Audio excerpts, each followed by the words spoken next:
Buenas tardes a todos. Bienvenidos a la revisión del tema de enfermedades infecciosas en pediatría. En el día de hoy vamos a hablar de miocarditis, que será a cargo de la doctora Ana Carolina Parada, residente de pediatría del segundo año de la Universidad Libre Sección del Cali. Bienvenida, doctora Ana, y muchísimas gracias. Bueno, muchas gracias a usted, doctor, y pues buenas tardes a todos. Entonces, pues para hablar de miocarditis en pediatría, inicialmente entonces vamos a comenzar definiéndola. Vamos a definirla entonces como una enfermedad inflamatoria del músculo cardíaco que va a tener en realidad una presentación clínica que puede ser muy variable y pues aún todavía tenemos debates sobre los criterios diagnósticos precisos, pero pues ya vamos a ver posteriormente los que se tienen establecidos hasta el momento. Vamos a tener entonces que la epidemiología mundial es la que en realidad vamos a estar extrapolando, al menos hasta este momento aquí en Colombia, ya que no encontramos, o no encontré, al menos dentro de mi revisión, artículos colombianos que nos mencionaran una epidemiología local, digámoslo, confiable, pues que podamos extrapolar aquí dentro del país. Entonces, por el momento tomamos pues la mundial. Lo que vamos a tener hasta el momento, entonces, va a ser una prevalencia que va entre 0.12 hasta un 12% a nivel mundial, teniendo un predominio en la presentación en niños más que en adultos, con una incidencia que va de 0.2 a 2 casos por cada 100.000 niños en el año. Digamos que después de que los pacientes pasan los 6 años, sí se va a evidenciar un predominio masculino. Sin embargo, antes de que pasen los 6 años, no va a haber una diferenciación o un predominio pues, por alguno de los dos géneros para la presentación de miocarditis en esta población. El peor pronóstico sí se ha asociado principalmente en los menores de 2 años. Se comprueba de forma pues, histológica aproximadamente solo en un 2% de los pacientes, la mayoría de ellos ya pues, post-mortem. Representa un 2% de las muertes infantiles y hasta un 5% en los mayores de 5 años. Y vamos a tener que dentro de las muertes o dentro de la mortalidad por origen cardíaco, por alguna enfermedad de origen cardíaco, van a representar en niños de un 3 a un 7% y van a representar hasta un 16 a un 20% de los pacientes que presentan síndrome de muerte súbita del lactante. En cuanto a su etiología y clasificación, entonces pues vamos a tener que según su etiología podemos clasificarlo en una infecciosa, inmunológica o tóxica. Claramente pues el día de hoy vamos a enfocarnos más hacia la infecciosa. La clasificación que podemos tener en cuanto a su histopatología va a ser de acuerdo al infiltrado celular que se encuentre pues en el estudio histopatológico del paciente, que puede ser eosinofílico, linfocítico, granulomatoso de células gigantes, que incluso pues va a ser el que va a tener un peor pronóstico, y neutrofílico. Y en cuanto a las características clínicas o en cuanto al tiempo y el desarrollo de su presentación clínica, vamos a tener un cuadro de miocarditis fulminante, miocarditis aguda, subaguda o pues en general una miocarditis crónica. En cuanto a la etiología, aquí vemos, digamos, las causas más comunes que podríamos tener en todos los aspectos, como ahorita lo estábamos mencionando, de todas las probabilidades etiológicas que podemos tener en ellos, siendo las más comunes las infecciosas y de ellas las más comunes las virales. Entonces, de esa etiología viral que podemos encontrar, la más común que vamos a poder tener va a ser la enfermedad causada pues, por parvovirus B19, que va a representar hasta casi un 60% de los casos de miocarditis que se generen de causa pues, infecciosa y más aún pues de causa viral. Seguido de este va a estar herpes virus tipo 6, representando un 12% de los casos, enterovirus en un 3% de los casos, citomegalovirus un 2%, Epstein-Barr 1% y en general pues muchos tipos de virus que podemos encontrar siendo los causantes de la patología. También puede darse una causa bacteriana, fúngica, por protozoos, incluyendo aquí Trypanosoma cruzi. También podemos encontrar causas autoinmunes y por exposición a drogas o reacciones pues, de hipersensibilidad a estos medicamentos, teniendo en cuenta, pues en el contexto en el que estamos hablando, principalmente las reacciones de hipersensibilidad a tetraciclinas, a sulfonamidas y a penicilinas. Este cuadro era básicamente para ampliar un poco más y demostrarles que no es solamente de lo que estábamos hablando ahora, sino que las causas que podemos tener para el desarrollo de miocarditis en realidad son muy amplias, pero como podemos ver aquí, y pues lo seguimos recalcando, las más comunes van a ser las virales, que son las que encontramos en la parte superior pues, de la pantalla, que definitivamente pues, van a representar una gran mayoría de los casos que van a presentarse en nuestros pacientes pediátricos. En cuanto a su fisiopatología, es importante entonces describirla de acuerdo a la fase en la que se pueda encontrar el paciente. Entonces, cuando tenemos un paciente que se encuentra en una fase aguda, lo que ha sucedido es que inicialmente llega pues el desencadenante viral, teniendo en cuenta que, pues, siendo los más comunes los que previamente mencionamos, parvovirus B19 y el herpes virus tipo 6, van a infectar las células endoteliales vasculares y miocitos. Los enterovirus van a generar una lesión lítica directa de cardiomiocitos y el virus Coxsackie B y adenovirus van a ingresar a los miocitos por el receptor cardíaco para ellos. Aquí lo que va a pasar posteriormente es que va a comenzarse a dar la replicación viral en estas células con exposición de los antígenos intracardíacos y ya posteriormente va a darse la activación del sistema inmune, principalmente con células NK y macrófagos que van a ir a hacer como esa reacción cruzada hacia esos antígenos intracardíacos que se están presentando. En la fase subaguda, entre los días 4 y 14, ya vamos a comenzar a ver esa disregulación de la respuesta inmune, pues persiste la activación de las células presentadoras de antígenos con liberación posterior pues, de citoquinas proinflamatorias. Las células T ya van a comenzar a desarrollar una inmunidad pues, específica hacia el virus y los anticuerpos van a comenzar o a persistir generando esa reacción cruzada que mencionaba previamente hacia los antígenos intracelulares o intracardíacos como ya lo habíamos mencionado. Y aquí pues ya la mayoría van a crear anticuerpos neutralizantes que van a limitar esa replicación viral y se va a controlar la respuesta inmune hasta esta fase. Ya cuando el paciente no logra, por decirlo así, pues controlar esa infección, pasamos a la fase crónica, que es a partir del día número 15, posterior pues al comienzo de toda esta infección o de todo este proceso, va a darse una eliminación viral inefectiva, como lo mencionábamos, con una persistencia que sí va a estar ahí pues de la respuesta autoinmune que se ha estado generando durante esos previos 15 días y pues por el lapso del tiempo que dure esta respuesta. El proceso inflamatorio va a generar ya posteriormente remodelamiento cardíaco con alteraciones de la contractilidad, con fibrosis endomiocárdica pues posterior a todo este proceso, que va a llevarnos en últimas a una miocardiopatía dilatada con activación pues ya de los mecanismos compensatorios y de un desarrollo ya, valga la redundancia, crónico, pues de una falla cardíaca crónica. Aquí entonces algo que quería rescatar de este gráfico es que si bien se da la fisiopatología que previamente ya pues acabamos de revisar, lo más común es que en los pacientes se dé, posterior a esa infección viral, que se dé el desarrollo de la respuesta de inmunidad innata, que se dé ese aclaramiento o esa eliminación viral y que se logre dar la resolución del cuadro con la eliminación y el cese pues, de esa respuesta autoinmune que se ha comenzado a generar. Sin embargo, cuando el paciente persiste con esa respuesta pues, inmunitaria y con toda la fisiopatología que acabamos de mencionar, como ya lo dijimos, vamos a pasar hasta el proceso de remodelación cardíaca hacia la miocardiopatía dilatada y ya un desarrollo pues, de falla cardíaca crónica, como lo mencionamos.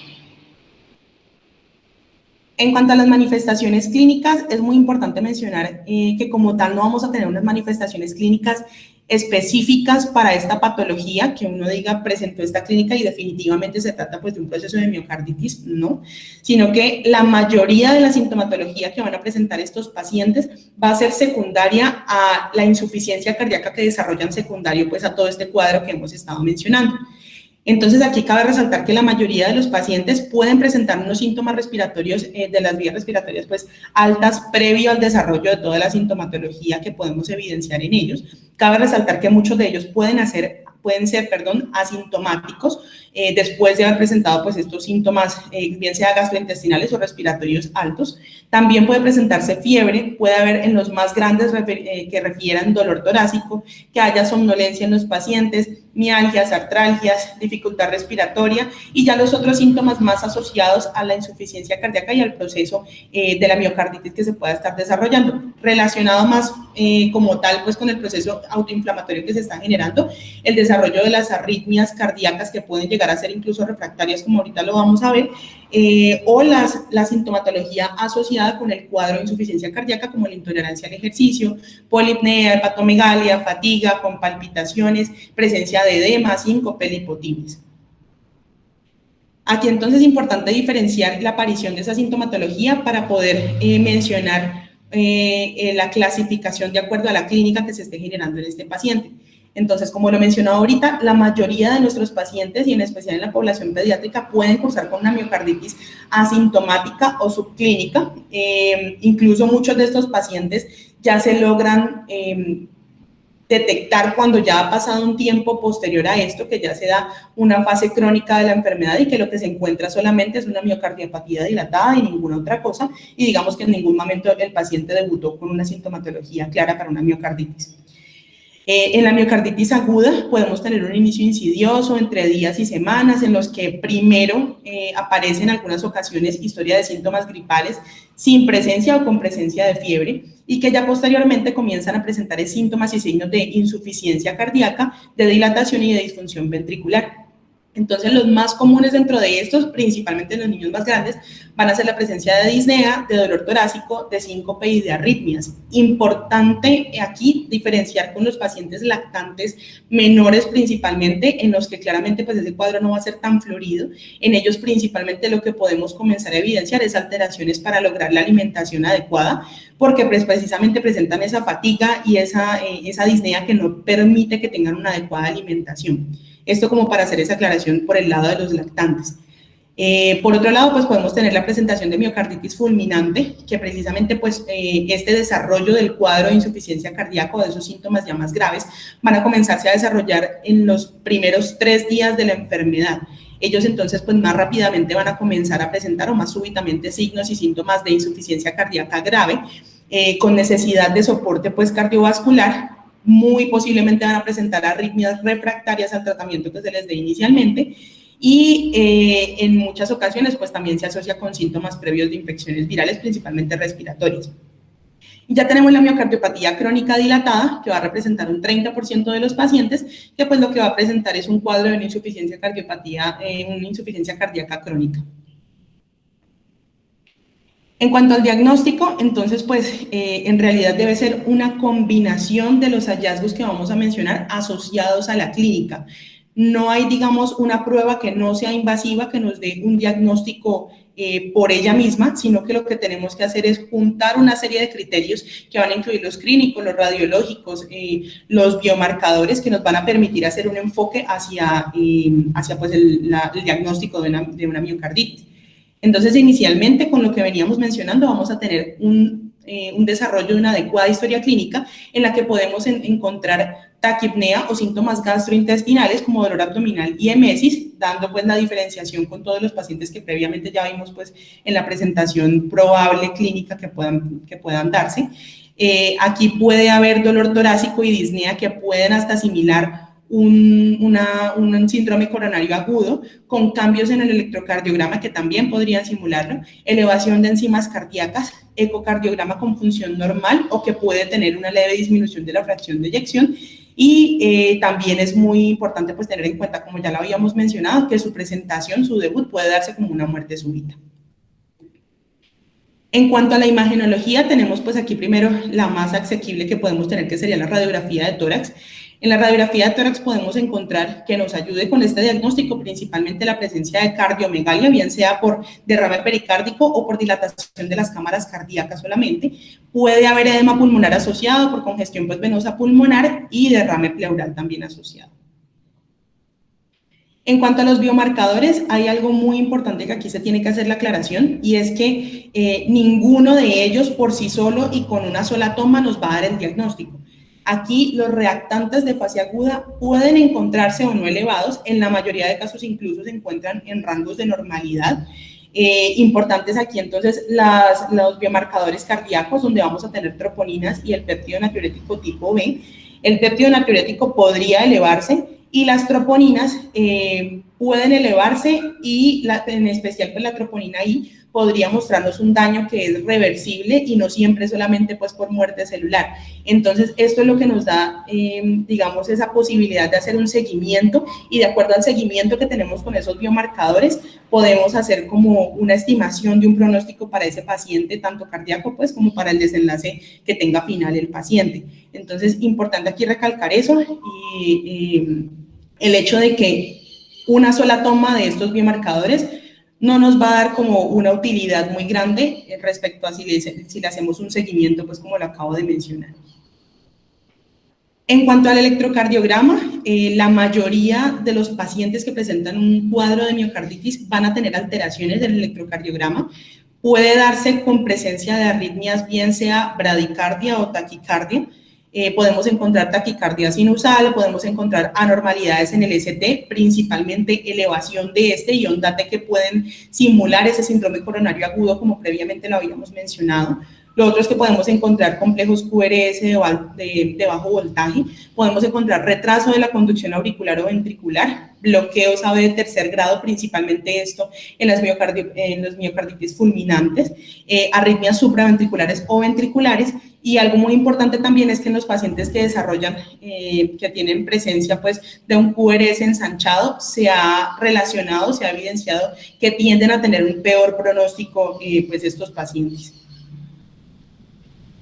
El ecocardiograma, el hallazgo más común que podemos tener en ellos va a ser, como ya lo hemos mencionado, una cardiomiopatía dilatada con dilatación del ventrículo izquierdo principalmente y una fracción de eyección del ventrículo izquierdo disminuida.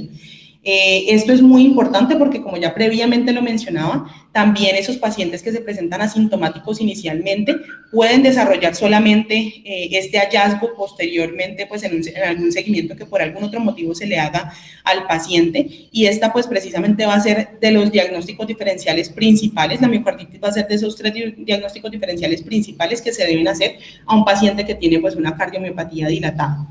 Estos pacientes también pueden tener presencia de derrame pericárdico cuando hay una alteración en la función ventricular derecha. Se ha llegado a relacionar o se ha llegado a asociar con mayor probabilidad de mortalidad y requerimiento de trasplante. También podemos tener entonces que en la miocarditis fulminante podemos tener una fracción de eyección del ventrículo izquierdo que esté reducida, con un ventrículo izquierdo que puede encontrarse más frecuentemente en miocarditis fulminante normal en su tamaño y con un engrosamiento septal.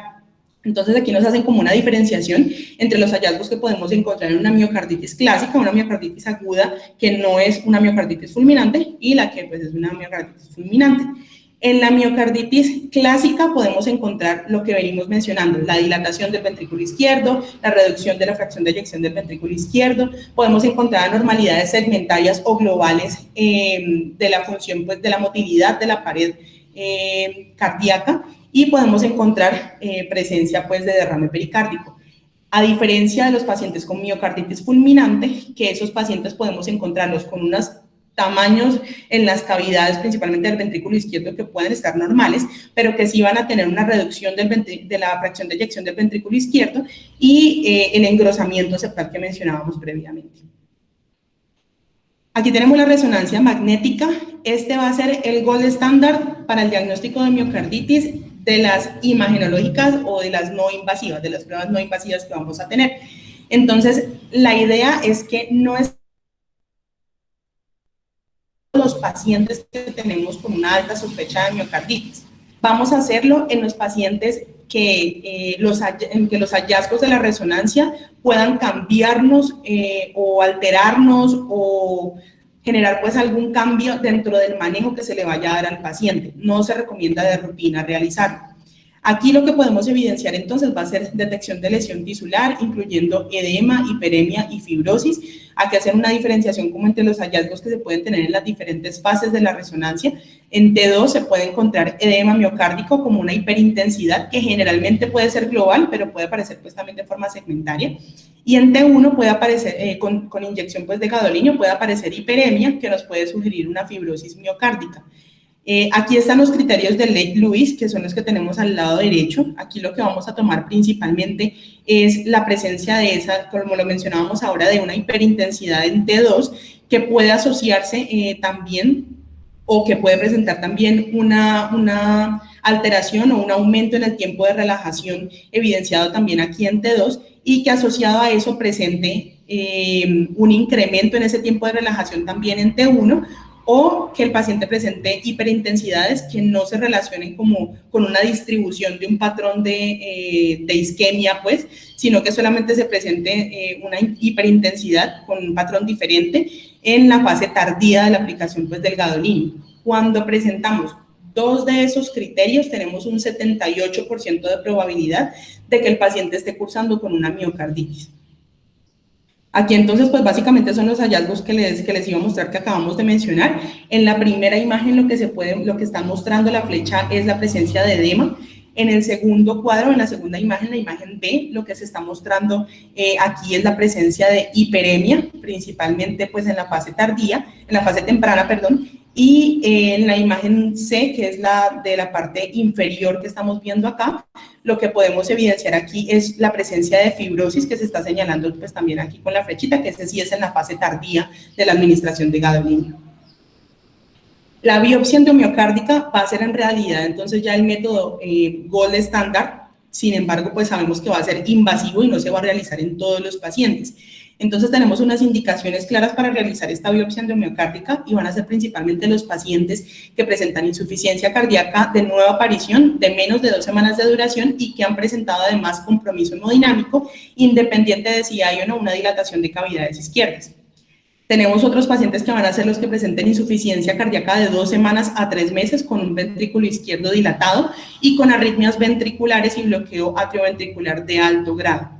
Y la otra van a ser los pacientes con síntomas que no responden al tratamiento después de 1 a 2 semanas de estarles generando el tratamiento pues, por una miocarditis. Aquí se reportan entonces los criterios de Dallas, que van a ser ya con las imágenes que se tengan para histopatología, que básicamente lo que nos hace es diferenciar un paciente que tiene o no una miocarditis y que en las subsecuentes biopsias presentan una persistencia de miocarditis o no. Los pacientes que tienen hallazgos que pueden sugerir una miocarditis, pero que no es muy claro en ese momento, y los pacientes que no presentan miocarditis. Y ya en las biopsias pues, subsecuentes, como lo vimos, puede presentar un paciente que persiste con su miocarditis, que está en reproceso de resolución, o que ya resolvió, o que definitivamente pues, no presenta un proceso de miocarditis. Aquí entonces ellos hacen una clasificación de 3 niveles que nos permite evaluar la histología, los síntomas, los hallazgos en imágenes, biomarcadores y electrocardiograma.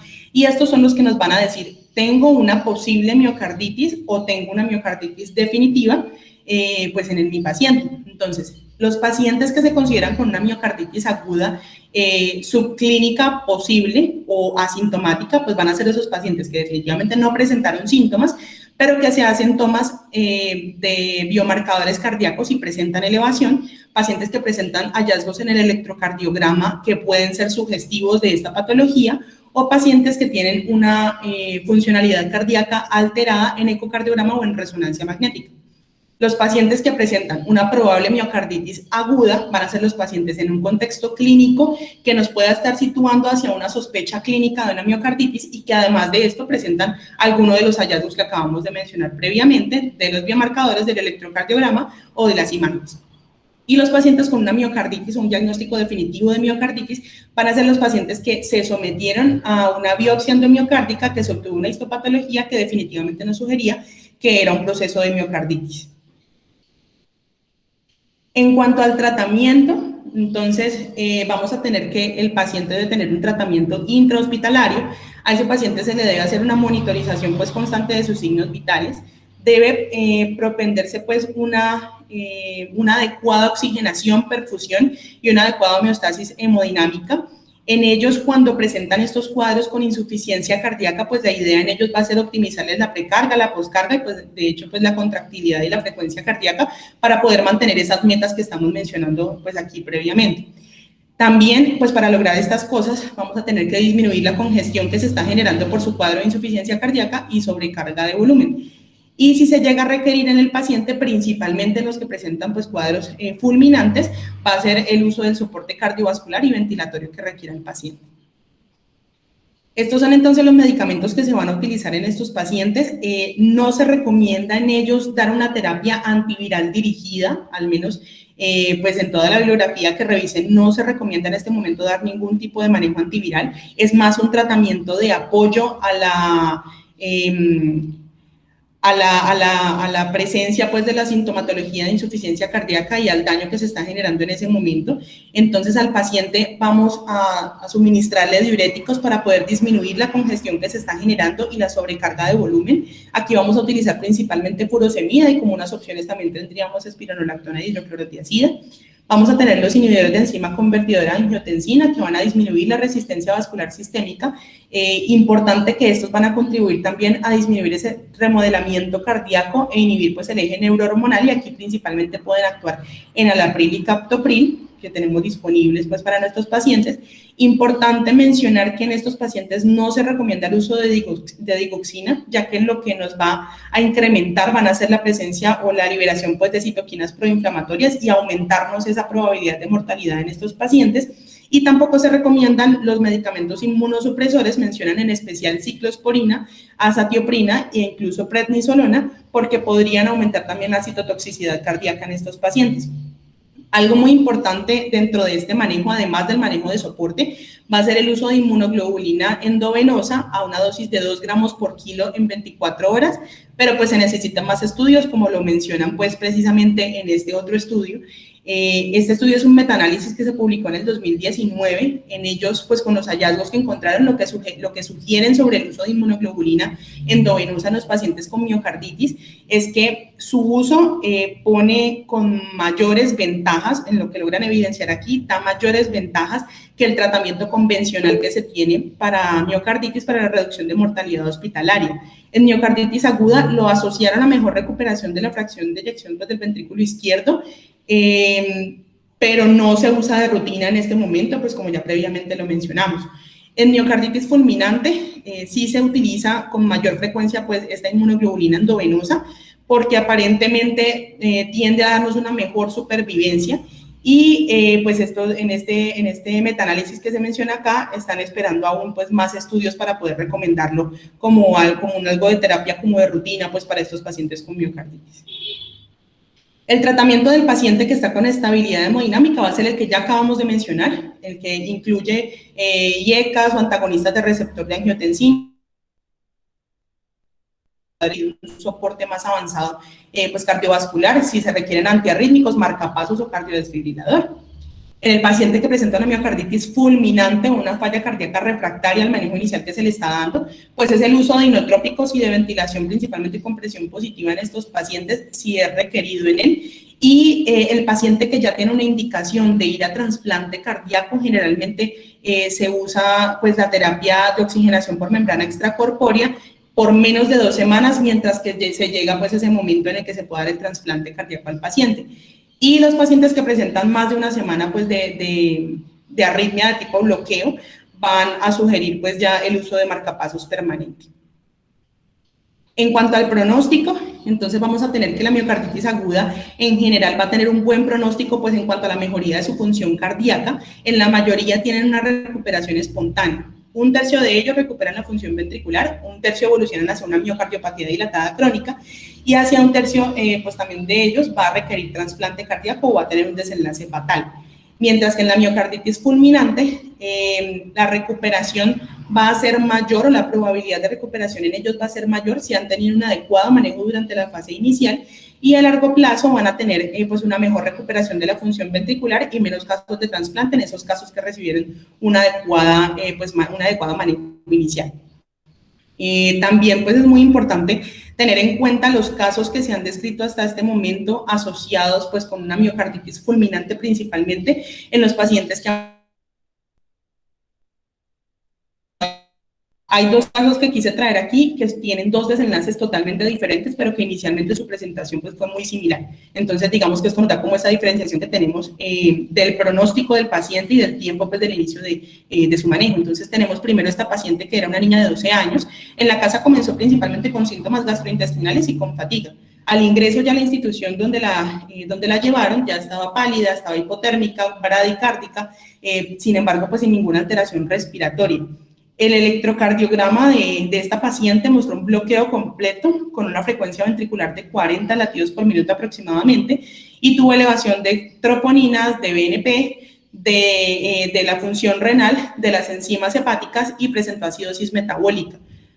Al tiempo de haber ingresado a la unidad de cuidados intensivos, presenta un paro cardiorrespiratorio secundario a todo este cuadro, necesita 2 minutos de reanimación pues cardiopulmonar avanzada y intubación orotraqueal. A esta paciente se le hace un panel respiratorio que es positivo para SARS-CoV-2 y para adenovirus. Lo relacionan entonces pues con esta causa. Inician el manejo en miocarditis fulminante con la inmunoglobulina endovenosa a 2 gramos por kilo y a los 4 días de haberla suministrado comienzan ya a disminuir los niveles de troponinas, que como les mencioné previamente, esa es la idea de estos marcadores cardíacos, el hecho de realizar ese seguimiento. La recuperación recuperó pues la conducción atrioventricular de la paciente y tuvo una mejoría de la función renal hepática y se logró extubar, y ya hacia los 10 días de haber presentado ese cuadro la paciente había recuperado totalmente la función cardíaca previa. Y este último caso, que tiene un desenlace pues totalmente opuesto al anterior, es un niño de 2 años que reportaron que había tenido un contacto previo con un paciente positivo para SARS-CoV-2. Este paciente inicia también con síntomas gastrointestinales, con intolerancia a la vía oral y pues inicialmente él ingresa a la institución con un examen físico que es completamente normal. La radiografía de tórax inicial muestra algunos infiltrados intersticiales bilaterales, un panel viral que hacen que es totalmente negativo y un RT-PCR que se le hace en hisopado nasofaríngeo que es negativo. A los 2 días comienza a presentar de forma súbita dificultad respiratoria, con un pulso filiforme, con hipotensión, alteraciones del estado mental y hepatomegalia. Ingresa a UCI, en donde todo el tiempo está con unos reactantes de fase aguda normales, eleva 30 veces los niveles de troponinas de los esperados, y la radiografía de tórax ya comienza a mostrar aquí cardiomegalia y presencia de derrame pleural. El ecocardiograma nos muestra ya una insuficiencia cardíaca grave, hace pues un choque cardiogénico que es refractario, se va para terapia ECMO, pero pues desafortunadamente el desenlace de este paciente pues fue un desenlace fatal. Se hace una biopsia endomiocárdica posterior donde demuestran precisamente que había una miocardiopatía dilatada secundaria a una miocarditis viral, y hacen una prueba pues RT-PCR para SARS-CoV-2 directa del tejido miocárdico que es positiva. Por ende, pues lo asocian con este cuadro de presentación en el paciente. Esto pues para diferenciar los desenlaces o para ver los desenlaces tan diferentes que se pueden tener en estos pacientes con miocarditis fulminante principalmente, y hacer como una sensibilización de que no toda sintomatología o sintomatología pues respiratoria, por decirlo así, como signos de dificultad respiratoria o pacientes que comiencen con presentación pues de fatiga van a ser causas de origen pulmonar. Puede tratarse de un paciente, y más en el contexto en el que estamos ahorita, puede tratarse de un paciente que esté cursando ya con una insuficiencia cardíaca secundaria a pues una miocarditis, por ejemplo, en este caso, y pues debemos estar un poco más sensibilizados con estos casos para evitar esos desenlaces fatales que se puedan dar en estos pacientes. Eso es entonces pues lo que tenía el día de hoy sobre miocarditis, enfocado pues desde miocarditis viral. No sé si el doctor Juan Pablo tenga algún comentario adicional.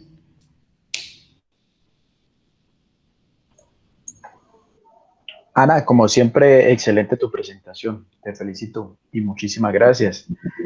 Por acá veo al doctor Felipe Colonia. El doctor Felipe Colonia es cardiólogo, es egresado nuestro de la Universidad Libre. Él era mi R mayor cuando yo ingresé a la residencia y ahorita actualmente cardiólogo de la Clínica Colsubsidio en Bogotá. No sé si el doctor Felipe Colonia quiera manifestar o dar una de sus valiosas apreciaciones, lo mismo que el doctor José Fernando Gómez y los otros colegas que están conectados. Todos son bienvenidos, las preguntas, inquietudes, todo se resolverá.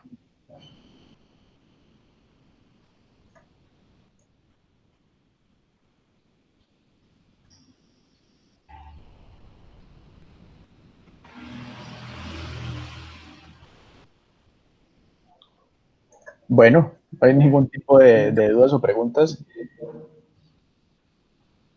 Ana, ahí está preguntando el doctor Juan Pablo Malagón. Ana, espérate, vemos.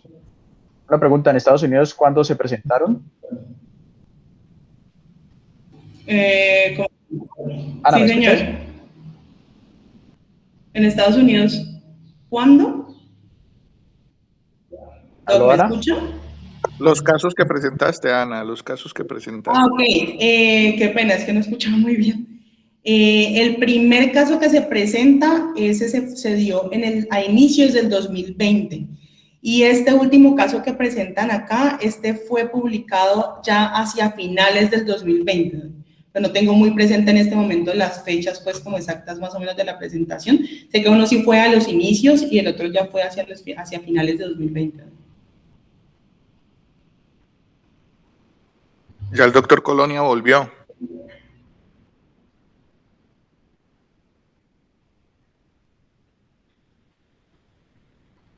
Felipe Colonia está ahí levantando la mano.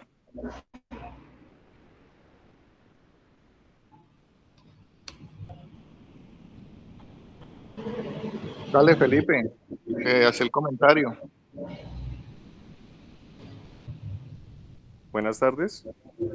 Buenas tardes, doctor. ¿Me escuchan? Sí, señor. Buenas tardes, ¿cómo están? Un saludo al doctor Juan Pablo, al doctor Gómez, a todos los compañeros de la Universidad Libre, el programa de pediatría. Quería pues dar unas acotaciones. Como lo dijo la residente, la doctora, el diagnóstico de miocarditis pues no es simple porque es muy simulador, se parece a muchas cosas. Y lo más importante cuando la primera persona que lo ve en urgencias, que es el pediatra, es que lo sospeche. Entonces, generalmente hay que estar muy atentos a eso, a los pacientes que han tenido cuadros o antecedentes de enfermedades virales y que ingresan al servicio de urgencias con clínica de falla cardíaca. Si usted tiene un niño que está en falla cardíaca, que tiene un cuadro febril o que tuvo recientemente un cuadro febril, lo primero que usted debe pensar es en una miocarditis aguda. Entonces, tú lo dijiste muy bien, pedir los exámenes dirigidos a eso, la radiografía de tórax, los biomarcadores, el electro, que es lo que tiene uno a la mano en el servicio de urgencias, y con eso van a construir gran parte del diagnóstico y luego pues confirmarlo con los hallazgos ecocardiográficos. En el electrocardiograma lo que más frecuentemente se ve es la taquicardia sinusal, entonces siempre que vean un paciente con taquicardia sinusal, pues hay que pensar hacia esa parte, y las anormalidades del segmento ST, el supradesnivel. Recuerden que cuando un viejito tiene un supradesnivel del ST, todo el mundo está pensando en un infarto agudo del miocardio. Pero la elevación más frecuente de elevación del ST en pediatría es la pericarditis. Y después de la pericarditis sigue la miocarditis. Entonces, si ustedes tienen una elevación del ST, pues tienen que pensar hacia esa parte, dirigir la historia clínica y el interrogatorio hacia la miocarditis y la pericarditis. En cuanto al tratamiento, pues lo que dijiste inicialmente, si el paciente tiene una falla cardíaca descompensada, de ir al cuidado intensivo y escoger una combinación de inotrópicos pues, que le ayude a compensar la falla cardíaca.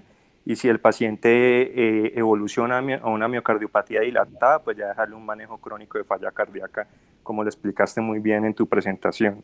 Esos pacientes, cuando ya se van a ir para la casa, deben de tener reposo. Hay que explicarles que no deben de hacer deporte o juego intenso, porque como ese miocardio está inflamado, puede quedar débil, y se recomienda durante los primeros 6 meses de evolución que el paciente debe quedar en reposo. Si es un niño, decirle a los papás que debe hacer juego recreativo de baja intensidad, y los adolescentes o los que tienen deportistas de alto rendimiento deben de tener para de todas las actividades deportivas durante 6 meses. Y en esos 6 meses no se le va a hacer prueba de esfuerzo ni ninguna de estas cosas, porque eso puede desencadenar eventos isquémicos o eventos de arritmia. Quería pues como poner la controversia, sobre todo con el doctor Juan Pablo o el doctor Gómez, ustedes a quién le indican la inmunoglobulina. Pues ese es un tema muy debatido, de que sí, de que no, dependiendo de las guías donde se lea, pero quería conocer el concepto de ustedes de a quién o a qué paciente individualizado le darían la inmunoglobulina.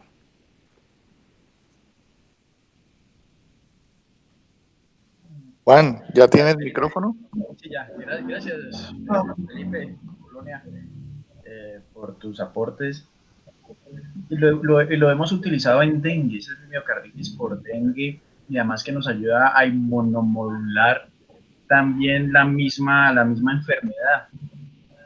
Como tenemos tanto dengue en ese suroccidente colombiano, y hemos tenido unas manifestaciones tan graves, e incluso coinfección con dengue, chikungunya y zika en un mismo paciente.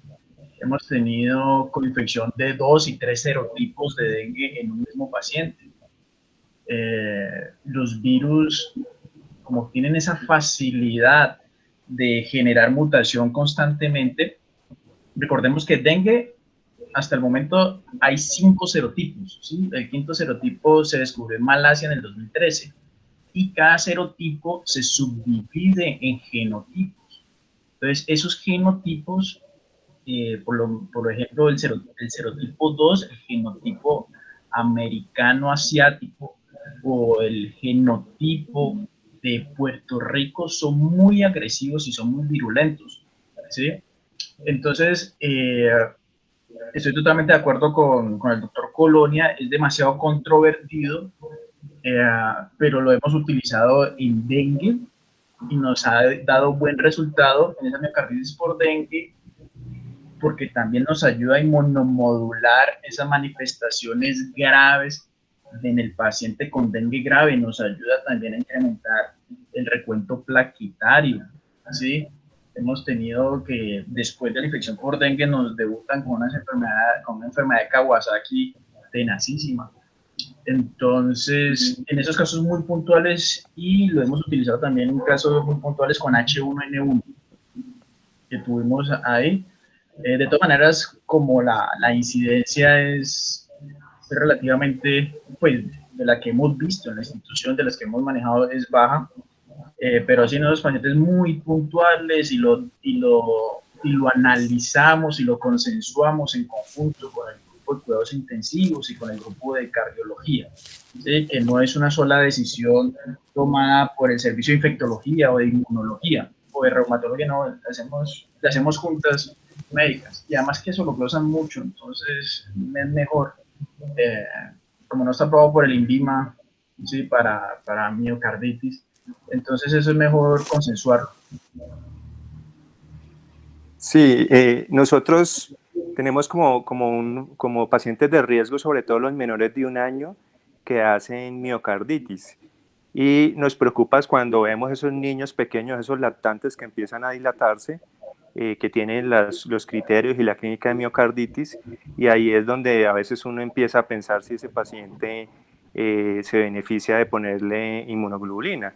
Nosotros también hacemos pues junta con todos los servicios, con los intensivistas, con el apoyo de los infectólogos, y pues se define si requiere o no inmunoglobulina, pero nosotros tenemos como que esos menores de 1 año que se nos empiezan a dilatar y que hacen miocarditis, ahí empezamos a plantearnos si se beneficia o no de ponerle inmunoglobulina, pero obviamente es una decisión muy difícil.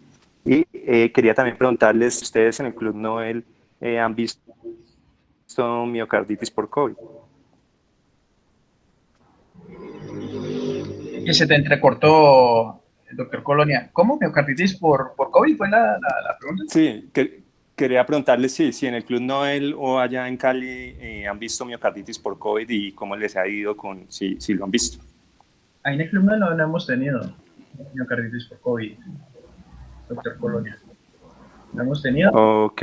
¿Ustedes? Nosotros en mi institución hemos visto dos miocarditis por COVID, y en Bogotá con los colegas se han visto como otras 3.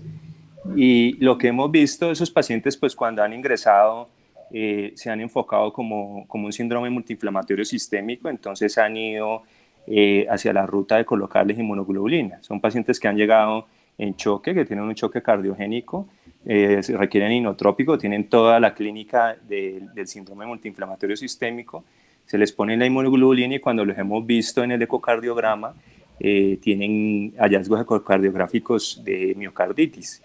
Y lo que hemos visto nosotros acá en Bogotá, pues con los poquitos casos que hemos tenido, es que esos pacientes responden muy bien a la inmunoglobulina y todos han regresado en la miocardiopatía dilatada. Todos cuando se han ido de la clínica se han ido con un corazón ya de tamaño normal y se comportan muy bien, se comportan casi como una miocarditis fulminante, que es lo que decía la doctora, que la miocarditis fulminante es muy grave, a veces requiere el apoyo de ECMO, pero es el que mejor se recupera hacia el largo plazo.